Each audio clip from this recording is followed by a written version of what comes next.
Eh bien, qu'est-ce que nous avons pour faire cette routine? Ah, une petite corde, quoi, lacée ou corde, c'est comme vous voulez. Là, on la voit bien. Cette corde-là, pour mesurer la solidité de la corde, je la passe juste comme ceci, dans la main, ici, là.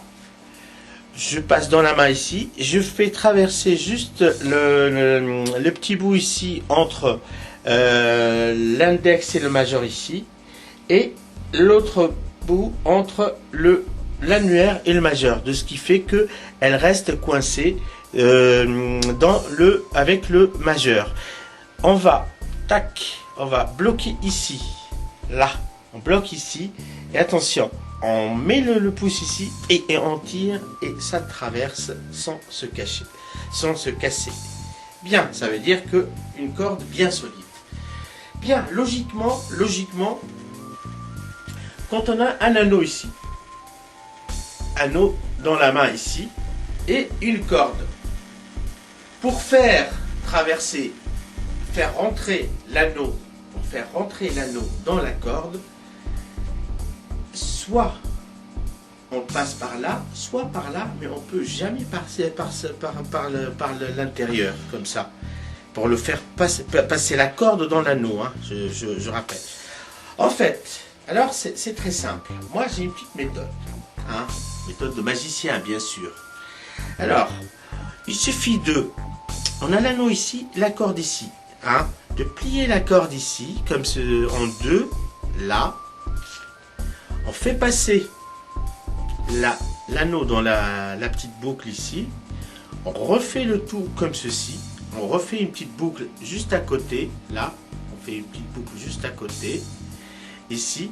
Et on réattache le tout avec un nœud simple comme ceci. Là. Là, donc logiquement, on n'a pas utilisé l'un des deux bouts ici. Mais pourtant, quand on l'a fait tourner comme ça, et tac, notre anneau a bel et bien traversé. Bien. Anneau bien solide ici. Vous voyez, bien solide. Et je rappelle que la corde traverse bien l'anneau. Là, on la voit bien ici.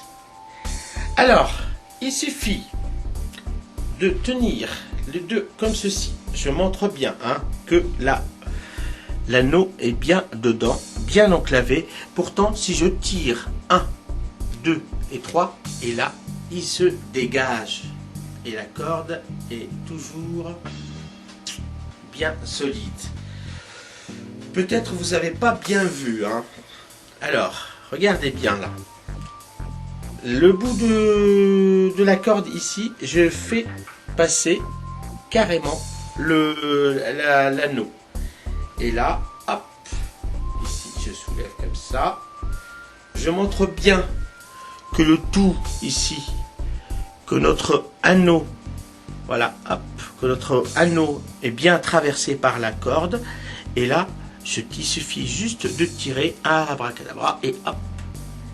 Et là, la corde se dégage. Magique, non? Bien. Alors, je recommence. Maintenant, c'était dégagement. Là, anneau ici. On le voit bien. Hein. Là, anneau dans la corde. Où la corde traverse l'anneau. Si je prends avec la main ici, l'anneau, là, vous voyez là, et je fais hop, tac, là, maintenant, il s'enclave sans utiliser les bouts.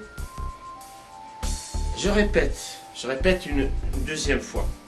Là, tac, là, on voit l'anneau ici, la corde bien solide, et là, tac, l'anneau arrive à passer pour se raccrocher dans la corde. Eh bien, finalement, l'anneau traverse toujours notre corde rouge. Bien. Alors, là, il est là. Hein. Je ferme ma main. Je prends cette extrémité-là. Je fais le tour de la main, comme ceci. Je prends l'autre extrémité et je fais le tour de la main. Ce qui fait que notre alliance se trouve bien cachée, c'est-à-dire bien emprisonnée ici. Et pourtant, quand je tire comme ça, l'alliance a complètement disparu. Alors pour la refaire réapparaître, je passe la petite corde ici, comme ceci, là. Je prends juste l'extrémité ici et l'autre extrémité de l'autre main. Je rappelle, main vide. Et hop, et je fais comme ça. Et l'anneau se retrouve, réapparaît et se retrouve emprisonné. Voilà. J'espère que cette routine vous a plu.